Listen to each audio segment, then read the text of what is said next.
Okay, yeah, this is my first three-way. Wow, that's how it starts, eh? Oh my God, look at this. Yeah. We just did the football pod yesterday. So right now we're just rolling. This guy, so this is what it's going to be. this is just how because we have to loosen up. I'm tucked between Gets two. wild. I'm tucked between two It's wild. giant dudes. Giant? Yeah. Thank you. I'll take that as a compliment. I'm a little nervous. The first time we've done nervous. three. I don't know, because we have never done three people. It's usually just him and I riffing forever. Why don't we start by cracking these puppies first? So this is Mark's first experience with the Northern Hydration. It is. I've never had one. Okay. Oh, buddy. It's so good. All right. Everybody ready? We all crack at the same time? Yeah. Three-way crack. Go. Woo! Nice. Okay. First drink. I love the lime. That's delicious. Dude, I need to hydrate. Okay. You ready to get into this? Let's go, bro. This is the first guest appearance on the True Potential podcast. We're doing a bonus episode with Mark Cormier. Cormier? You're pretty good. So this is funny. I always feel like I'm going to say this wrong. I'm like, is it est-ce que je peux? Like a little bit of Francais on there? Or is it like, you know? Wow. So for someone who's done a lot of podcast interviews in my life, Ask the person about their last name bro, first. the We're too good biggest of friends. mistake, like classic mistake I would make in all my episodes, I would pronounce people's like last name. Yeah, wrong. it's a hard thing. And I would ask them. I don't think I've ever heard you say my last name. Well, this is the thing. I don't think I had to till right now. And I'm sitting here having these drinks with you, and I'm like, I got to say his last name. I just read it in my mind. It's Cormier. Cormier. Cormier, it is Yeah. the Francais. Yeah. I was right. Yeah, My French gosh. Canadian. 100%. Love it. Amazing. Say my last name. Pedersen. Ah, fuck, you got it right. Everybody says Peterson. I was really hoping you'd bail me out there. Anyways, I'm really excited to talk to you today. This was a perfect first guest to have on the podcast.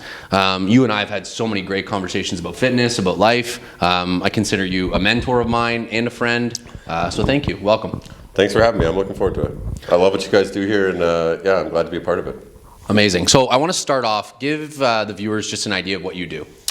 So I work full-time at Mohawk College in a program called Health, Wellness, and Fitness, which is basically an applied kinesiology program. I am a technologist in that program, so I would be an instructor. I manage all the community partnerships, but basically a health and fitness program.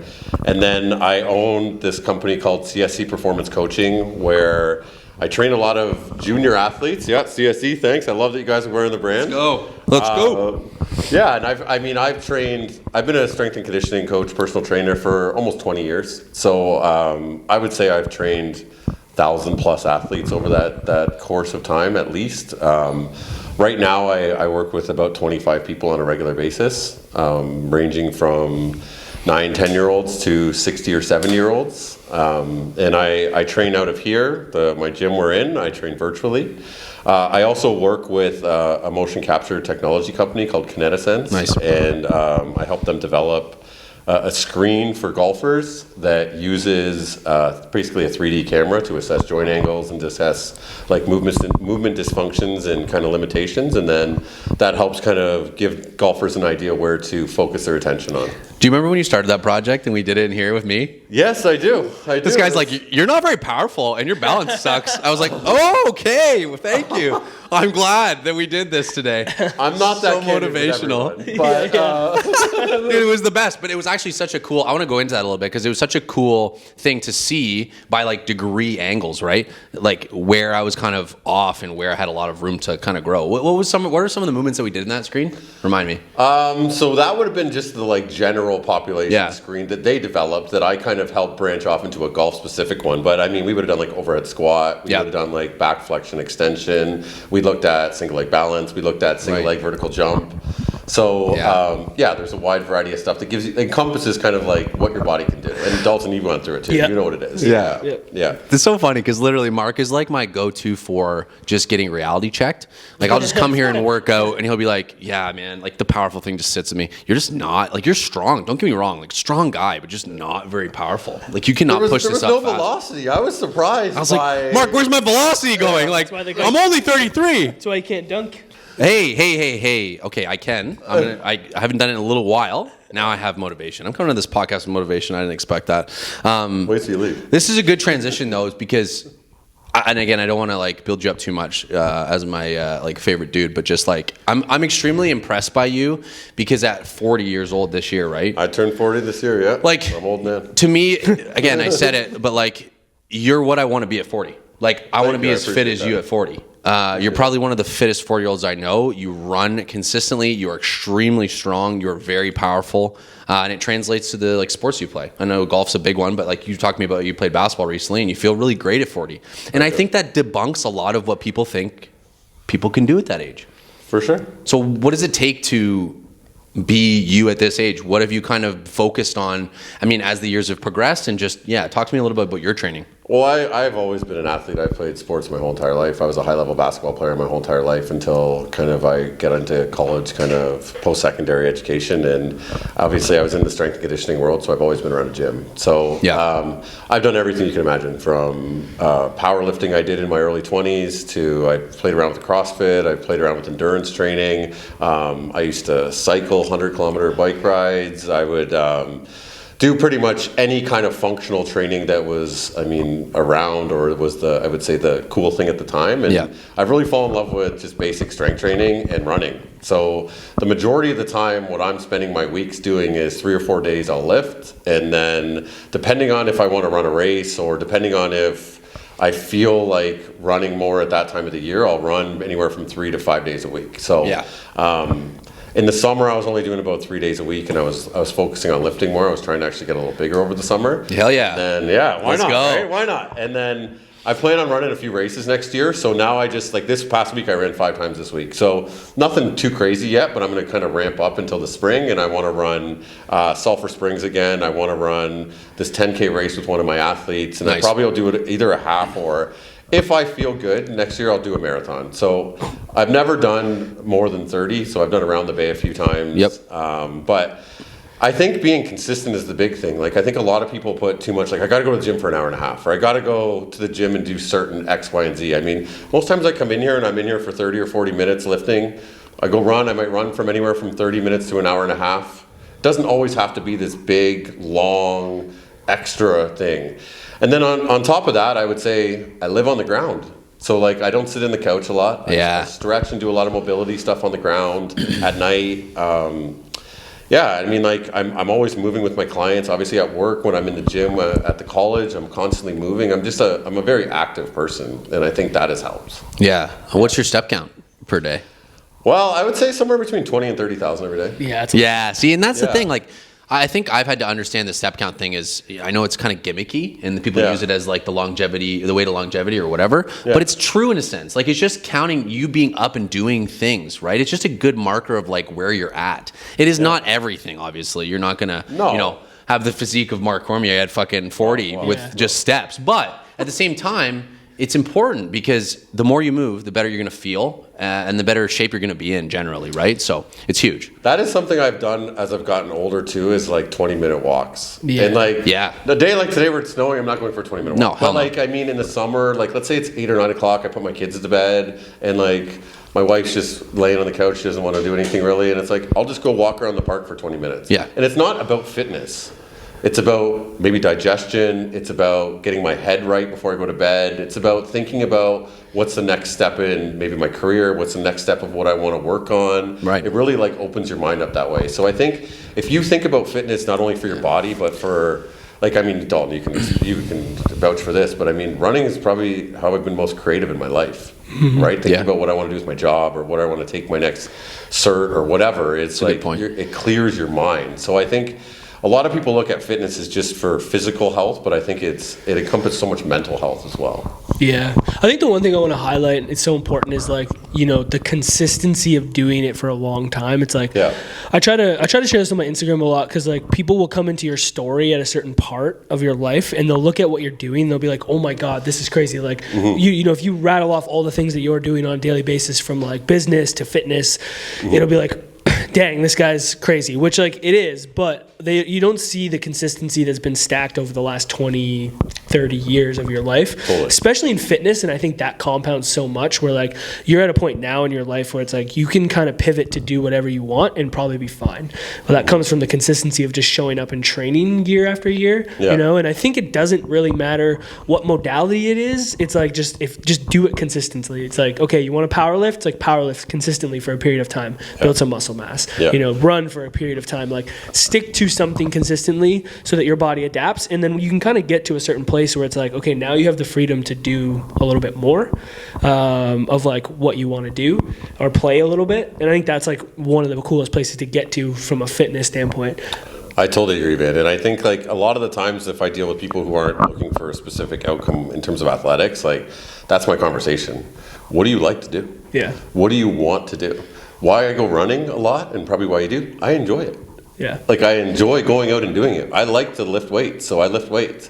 If I wanted to ride a bike more, or if I like swimming more, or if I like to go to yoga, or if I like to go to a step class or whatever, then I would go do that, right? And like you said, there's a lot of ways to get in shape. Yeah.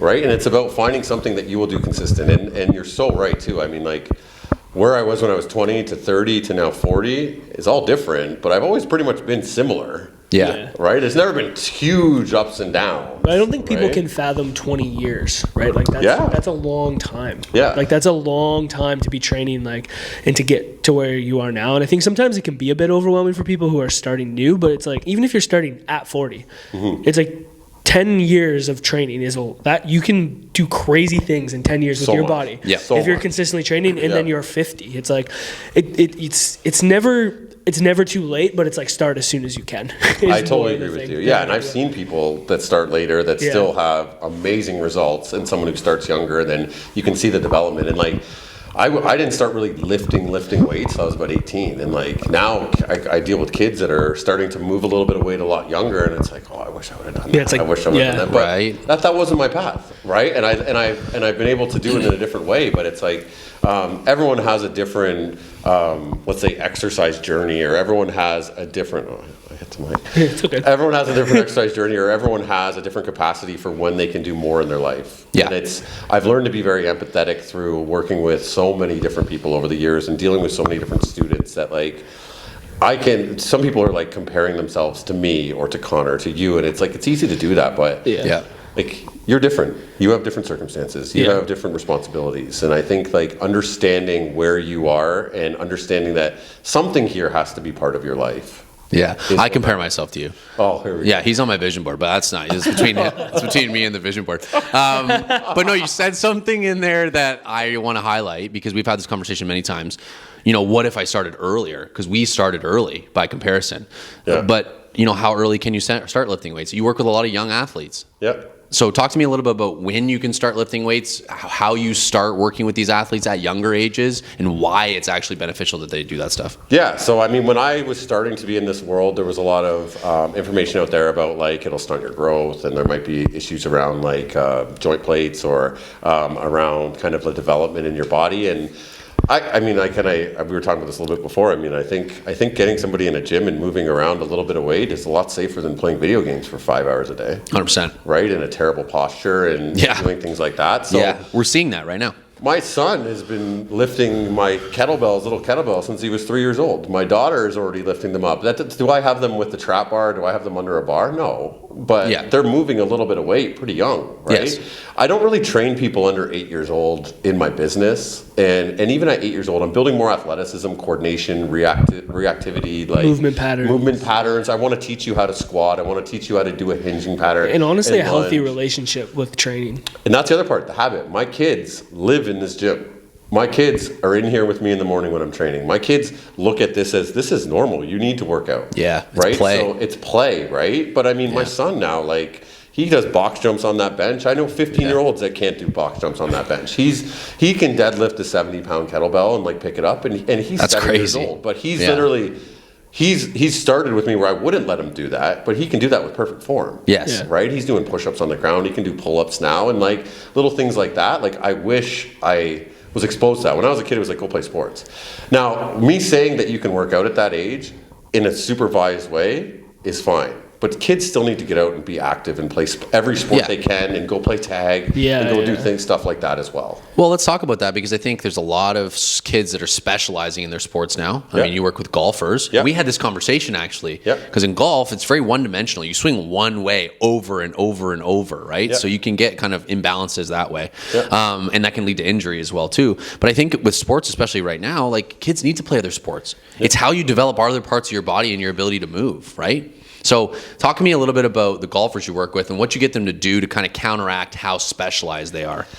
Yeah, so I mean, every sport gives you different skill sets or qualities, right? So I say to all these parents that even like a lot of the kids I train in the States that are in Florida or in Texas or like down there, that they play golf all year, right? In Canada, it's better because it's like we have winter and it's like you're forced to do something else. That's true. But in the States, it's like that's all they do, right? And I say to them, I go, you're holding them back. I mean, if you look at the best golfers that are on tour or whatever, they played multiple sports, whether it was basketball, whether it was football, baseball, whatever.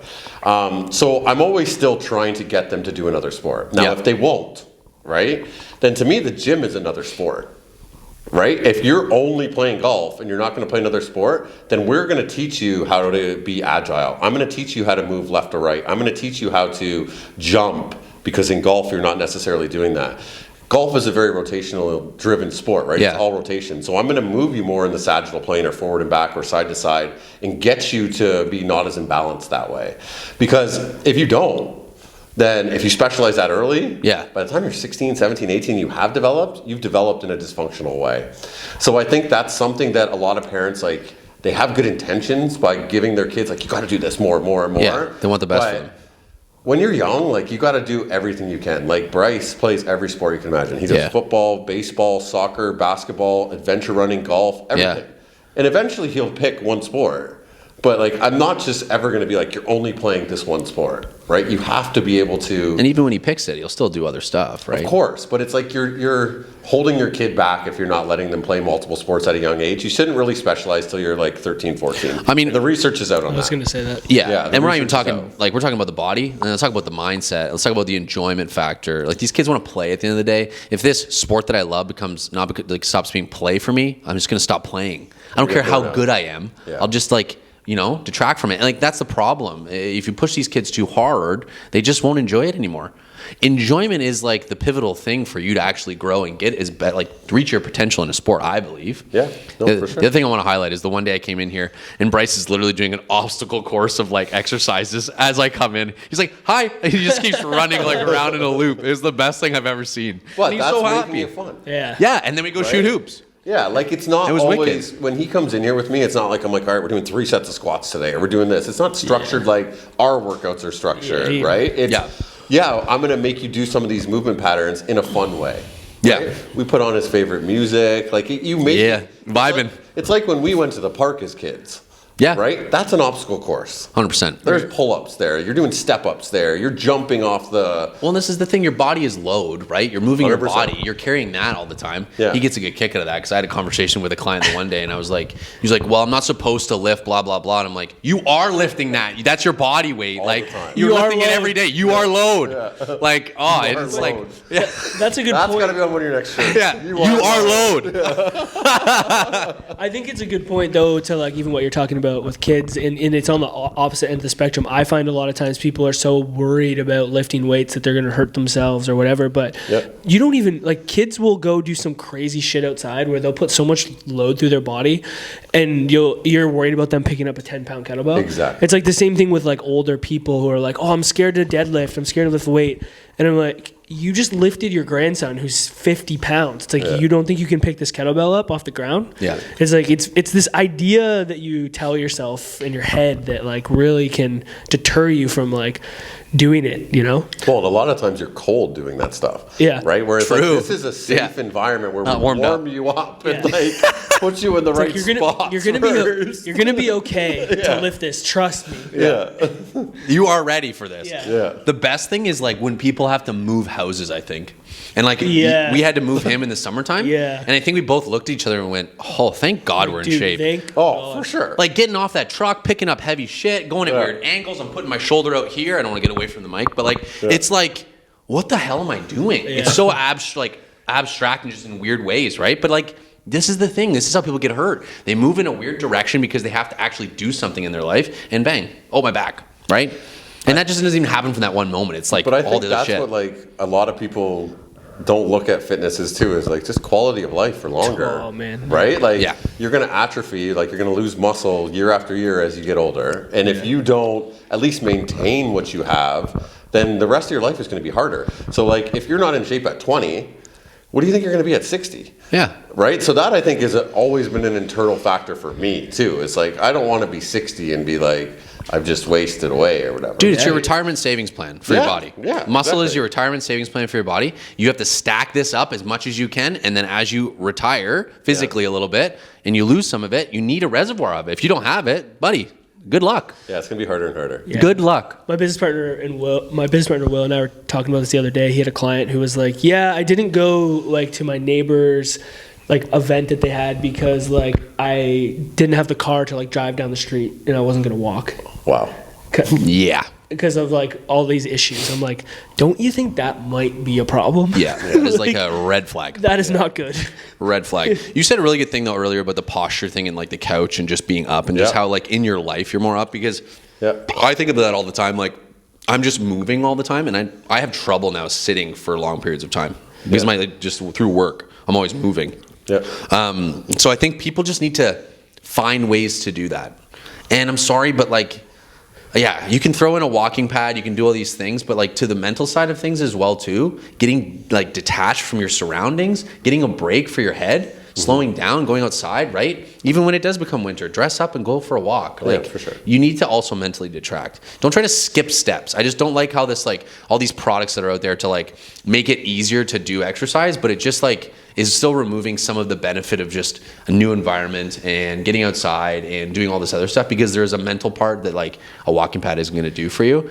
And I mean, again, move at all costs, but just like understand that like if you try to cut corners on everything, you're really missing the point, in my opinion. Totally. Yeah, and I think the other thing is like we know this now. There's like too much evidence to support. It's like you got to do some stuff that is hard. It's like you got to go in the gym and you got to lift weight, and it's got to be relatively hard, and you got to do it consistently, and you got to continue to progress it over time, and you just have to do it. It's like, and I've tried to get people to recognize like a lot of times they're committing to go to the gym. And they're doing it, and they're going 3 times a week, but they're not challenging themselves enough. They're not actually like getting a stimulus that's going to adapt their body. And I'm like, listen, let's make this the most effective as we can. It's like you are already committing to the hardest part, and that's going. It's like now you're going to the gym, and great, you're moving, you've built this habit, but like let's actually like lift some weight here. Like let's actually get stronger, because we know the evidence that supports like you being strong. Like we cannot deny that. So you need to lift heavier and you need to get stronger. And I think it's really important to like reiterate that to people. And it's like people will be like, well, I don't want, it's like you're already committing to the time. It's like use that time as efficiently as possible. Yeah, and I think that's where coaching goes a long way too. It's like having someone to be able to point you in the right direction with that. But I mean, a lot of people live in their comfort zone. And I think I've heard every excuse in the book why I don't work out or why I do the same machines all the time or whatever, and it's BS is what it is. I mean, like everyone has enough time. We all work out. I mean, I have 2 jobs. I have a young family. I never miss a day in the gym, right? I think that like I hear excuses constantly about, oh, I don't have time, and it's like, well, you watch Netflix all night, or you sit on your phone for 2 or 3 hours a day. Now, about doing hard things, I mean, what else do you need for motivation? Like so many people I know that have been like, I can't run. They sign up for a 5K race and now they love running. Because they got through that one hard thing, and now they also like weightlifting, and now they also dialed in their nutrition. So I think a lot of the times it's that initial, I can't do something, but then when you do one thing, it cascades into multiple things, right?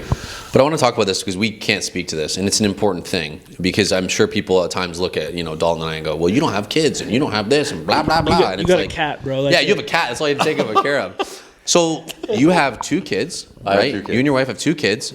And you both work. You have a business and you have a job. So how do you manage all that? Well, I work out early in the morning a lot, or I work out at night. So like when they go to sleep, like I said, those 20-minute walks, sometimes those are runs. Sometimes that's when I run. I'll work out, like, so sometimes I get off work 3 or 4 o'clock, and I'll do something before I pick up my kids who are at aftercare at 5 or 5:30. Then I come home, then my wife takes over, then I train all night. But I make it happen every day. And that's why when I was saying before, it doesn't always have to be 60 minutes or an hour and a half, or like, I mean, some days I have 40 minutes, some days I have 30 minutes, and some days that's it, right? But I think like if you realize the value of it, then it is what it is. Now, I mean, I'm lucky. My wife's very supportive. My wife understands that this is something that's good and this is something I need to. It's not like I'm I need to go wherever. I'm going to exercise. I'm going to be healthier for us. Yeah. And she likes exercise as well. So it's a thing that's reciprocal that way. But it's hard. But again, like I said before too, my kids are in here all the time when I work out. Yeah. Sometimes I get up at 6:30 in the morning. My daughter's in here mirroring what I'm doing. Nice. Right? Or like, right? And so it's not necessarily like I'm leaving or taking off. And then people will say like, but you have a gym at your house. Sure. Yeah. But you can also do body weight stuff at home. Yeah. You could Right? also start building a gym at your house. And I'm Like, you want to make an excuse, yeah. yeah, like there's always an excuse. Yeah, There's always 100%. an excuse. But I think like we were talking about Nick Bear, right? But what does it say? If it matters to you, make time for it. Yeah. Right, is one of his quotes. I had a student wear this shirt into class the other day, and he was late, and he was late to the class, and he was wearing the shirt. If it matters to you, make time for it. That's Oh, did you hit him with it? I'm like, really? You wore that, Brother! You wore that shirt? Oh, But you I got think him. That's what it is, right? It's like That's actually funny as hell. oh, it's amazing. It was amazing. But like we value exercise, right? And I think that a lot of people don't value it. But Mark, I value my life. Yeah, fair enough. Yeah. I value fair my enough. life. So what do you value? Like, you know what I mean? I look at people sometimes and I'm like, do you care about yourself? Yeah. I don't know that you actually do. I think you'll say that you do, but I don't know that you actually do because Yeah. you could just do any of this stuff. The other thing too is I think people like to escape into the all or nothing. Yeah. It's Oh, like I'm going to use this all or nothing conundrum with myself where like I don't have time because 20 minutes isn't enough. Bullshit. 20 minutes is more than you're doing. So anything matters. Like you're talking about fitting it in. But people use this all or nothing to like, it's like, man, you don't even have a real goal for this. So like this all or nothing, what are you actually progressing towards? You're just like, again, it's this stupid loop. And I get so tired of it with people. But that's setting yourself up for failure, I think, a lot, right? Yeah. I mean, life's not rigid. I mean, your goals can't be rigid. I mean, No. your life, like you're going to have things come up, an injury, or you're going to whatever, right? You need to do something at a certain time. You can't work out that day, or you're just going to quit, yeah. right? And again, it might sound like a hypocrite because I just talked about how walking pads are silly, but it all matters to some degree. If a walking pad's all you can get in, great, it's a good start. But my point earlier was like, it's not enough in the long run. But what we're talking about is, yes, working out, doing some body weight stuff, whatever it may be for 20 minutes is great. But guess what? Eventually this has to add up. And then I make time for all this stuff. And again, it's communicate with your spouse, right? Communicate with your family and say, I'm going to need to take time for this. Make it a priority other than something else, right? Yeah. It's what it has to be. And again, you go to a bigger thing, it's about aligning with people that have the same values as you. No, making I think that a is value. huge. I think being around people that are supportive and being around people that believe the same things goes a long way. I mean, Yeah. environment's everything. This is definitely salty. Oh yeah, you can taste the salt. All right. You ready? What I was going to say is it's going to cost you your comfort as well. And I don't mean physical, because I think that the clients I succeed with the most are the ones that are able to be vulnerable with me. Like I know I'm talking right now and it maybe sound like I'm being a little bit of a hard ass, but I'm actually a pretty empathetic coach. And it's like, I need you to give me the real of what you're struggling with. And so I can actually help you find solutions to it. And like, if you don't tell me what the barriers are and be honest, you just say time, that doesn't help me. Why time? What are we doing? You know, how's it going with your life? Like, we got to go in depth a little so that we can find ways to work around it. And then I can use my brain and my programming skills and my knowledge to fit this for you, right? And that's where quality programming comes in and personalization. But if you're not willing to be vulnerable with me about what you struggle with, because as we all know, there's a mental aspect to everything, then I can't really help you as much as maybe you think, right? Like I can help you so much more if you're willing to go there with me a little bit deep and give me a little bit of information on you, and then we can fix these problems and we can build kind of a foundation, physical, mental, to actually help you. At least that's like how I really want to coach. I think you're the same way though, because we've talked about this with pain and injury. A lot of it's mental too, right? So people need that, but you got to be open about that, right? So it's a conversation. One thing I do want to talk about with you, because we talk basketball a lot, but I know that's not kind of your realm as much anymore. Why golf? Why the transition from basketball to like golf? Well, I started training athletes was a big thing. I worked with a ton of athletes in Brantford for about 6 or 7 years, and every sport. Hockey was the biggest one. That's obviously Southern Ontario. Yeah, that's where you're going to train the most. Basketball a little bit, and football actually. But I've always loved golf Tiger Woods was like my hero growing up for golf reasons, and but obviously, and I played golf a little bit, and I played golf more and more as I got into being an adult, and it was like I could have taken my business in any direction I wanted to, right? So I started doing education around golf. I got all the Titleist Performance Institute certs. Before I had kids, I would play 80 rounds a year. I would play a lot. I'm a decent golfer, and it was like I think this is an avenue that is a good niche market where I can still work with athletes. A lot of these clients are willing to pay to get better, right? So they're think about how much money people put into golf. Totally. Golf clubs, golf lessons. Totally. So I thought of it, there's a lot of reasons why this would be a good way to take it. And so that's kind of how it started, and that was about 2015. So it's been about 10 years where I've really been specifically with golfers. Now I still train other sports for sure, but I would say 80% of my clients are golfers. Nice.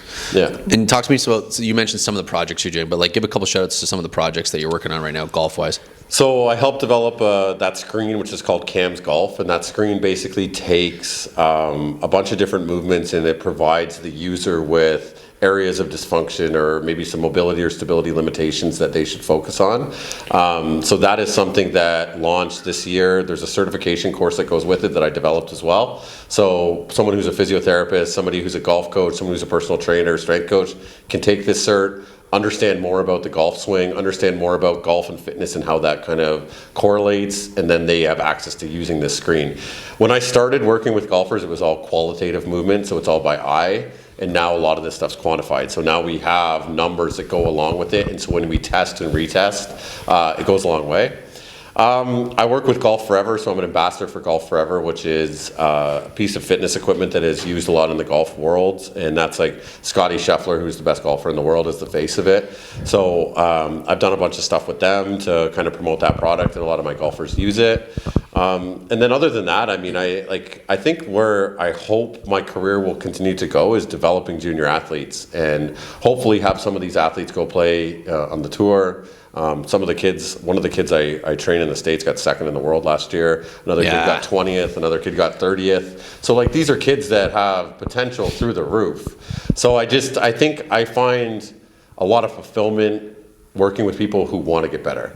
So you'll see, and you guys could probably vouch for this, general population that they're looking for a quick fix. They just like, tell me how to fix this. And that's not how this works. No. Like you need 20 years, 10 years of training to actually see a result that is meaningful. So between the project with the motion capture, dealing with Golf Forever, just again to be a face in this world, that it obviously gives me a little exposure to golfers. And then at the school, it's great that I influence so many young fitness professionals every single year that are going to go out into this world and they're going to be coaches. So I take a lot of pride in that, right? Being able to be a face that they trust. And I mean, you talked about being a mentor. I've had some great mentors in my life that have helped me, and I feel like I'm a mentor to 100 to 200 students every year. So my plate's pretty full at the moment, for sure. Well, something I want to say is like, having gotten to know you over the last couple of years or whenever we met, is like something I've really appreciated is the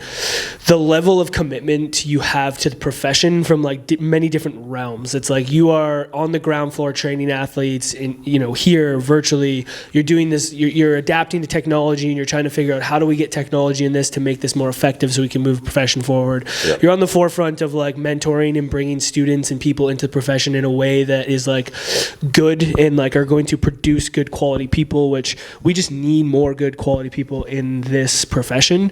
And I think sometimes like people come into like the health and wellness like space, and like you can get jaded like real quick with it. And I think we lose a lot of people sometimes to that.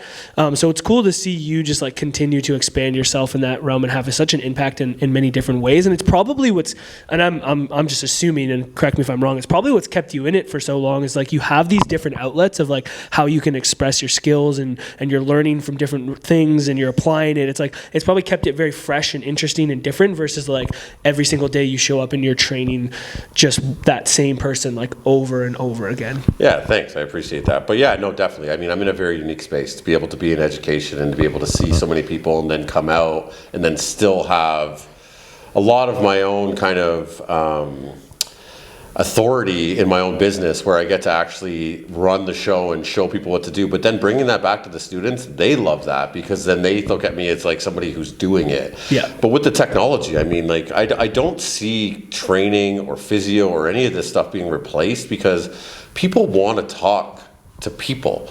But it's how can we use this technology to make us better? Yeah. Right, and it's this stuff is not going away, AI and all these different kind of ways to use technology. But how are we going to use this in 5 years, in 10 years? And I think, Sorry, go ahead. I was going to say, I think it goes to my point about where our skill set lies as coaches. Yeah, it's like totally. you have AI that can look. You have AI that can look at him. Yeah. And be like, yo, bro, your velocity's trash. Spits out a program. I told you. But listen, spits out a program that would recommend what you do. Yeah. Yeah. And then you can go and apply that. But the thing is how does that get applied? Who's making sure that's applied in the way that's effective? How are you helping him when he's like, dang, I actually don't have any velocity and I still haven't been able to improve this in 6 weeks. I've been following this program. Who's going to help me keep on track? Not the AI yet, but like those are the things where like the skill sets of like coaching someone and helping them with the mindset and helping them make it part of their daily life. Like even athletes who are of a high level still need guidance on those things. So I'm in agreement with you, and I just think it doubles down on the skill set that we should be building as coaches or whatever to help people actually. Well, and I mean, we've been able to Google workouts forever. Totally. YouTube has been full of workouts forever. Yeah. Right? People at the school ask me all the time, I mean, like, are you busy? I've never been busier coaching in my life than I am right now. Right? It's not slowing down, it's ramping up. And a lot of the times I'm more selective on who I work with now at this stage. But yeah, no, you're so right. I mean, a lot of the times too with these junior athletes, they can't do it by themselves. A robot's not going to fix your movement, right? Or a robot's not going to be able to correct you. Right, so it's just going to get better and better as for us as coaches. But I think if you're not using technology, you're also going to get left behind at one point. If you're not adapting to how you got to adapt. Like we're not going anywhere. That's like everything, man. I mean, but that's the thing. I think there's certain people that come into these profession that want to adapt, they want to grow, they want to get better, they want to help people, and there's other people that don't, and that's fine. That's fine. Yeah. But like this is where it comes down to like as a consumer, it's like you need to be seeking people out that are doing what you're doing. But even technology, I don't mean like AI too, like even like an app. Using an app to coach where you have tracking and like stuff that would take so much more to do on Excel that we used to do when we started, or using technology in terms of video and like feedback through video. Like you have to be using the tools that we have at our fingertips now, right? Thinking that you're just going to be in a gym with someone and telling them what to do and hope they'll do something outside without using that kind of stuff, you're just at a disadvantage because so many other people are doing it, right? Well, this is how it's allowed you to coach athletes that are in the U.S., right? Yeah, exactly. I couldn't do that when I started. No, and that's super cool. Yeah, so it just opens it all up. All right, I want to round up with this question. What does potential mean to you? What does that word mean to you? All right, we were talking about this a bit. So I think True potential, baby. That's the one. That's how we do guest appearances. I think everyone is unique in their own way, and I think you discovering what that uniqueness is and being able to give that to the world however you can is potential. Yo, mic drop. I appreciate you saying that because I'll say this too, because I've gone through this and Mark's been there for me, but like you were always someone that encouraged me to be myself and how I wanted to run my business and like put myself out there. And I don't think like, and it's different than you, right? Like we're different in that regard, but you always like encouraged me, and then you always like my stuff and support me, and it's just that goes a long way to someone being able to do that, and Dalton does that for me too. So I appreciate both of you, and you need people around you when you're running a business, when you're going into exercise for the first time, that are going to raise you up so that you can realize what that is, right? What your potential is. So I appreciate you both for that. But well said. Well, I think too, like a lot of the times everyone's so like scared to like something on Instagram, or everyone's so scared to tell someone like, you can't be this way or you can't be that way. Why? You only live once, right? I like both of your guys' stuff all the time, right? I see you guys doing great things. Of course I'm going to like it. What am I going to like look at and be like, oh, I don't want to be that person that liked it, or like I never commented on social it. Media. Right? Like no, it's a mess. Whether it's in social media or whether it's in real life, go for whatever you want to do in life. Oh, you're gonna get way more out of life if you try to raise people up And Yeah, exactly. What do we talk about? And again, you have all these partnerships, right? I think you have to just try to go into partnerships with the best intentions, and then also give stuff away for free sometimes, right? Yeah, you just gotta give without expectation of getting something in return. That's better, if you're giving anything with an expectation of getting it in return, it's just not, and it's not gonna end well for you. And in my life, it's like anytime I've done that, it's always come back. Like it's always come back in some way.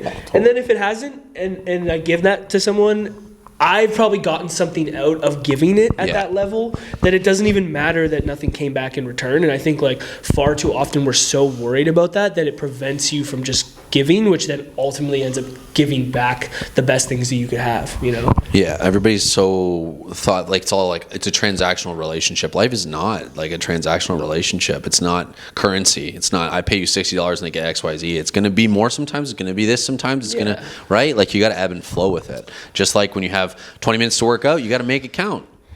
Right? Exactly. No, it all adds up. Compound interest, right? Whether 100%. that's on your relationships, whether that's on exercise. I think a lot of people, you're right, it's transactional, or they think they're owed something, and like no one is owed anything. So you have to be nice to people. You have to give stuff out for free, especially as a young professional or as somebody who's trying to get ahead in service. Yeah. Right. Like we are. As service people, we are trying to help someone, right? So sometimes I'm on the phone with people that I'm not charging them. Sometimes I'm text messaging with people early in the morning and we're struggling. Like, so I'm not charging them. Yeah. Right? But I mean, that's part of, I think, the world we're in, and it's a privilege, right? I mean, it's so cool to be able to help people every single day.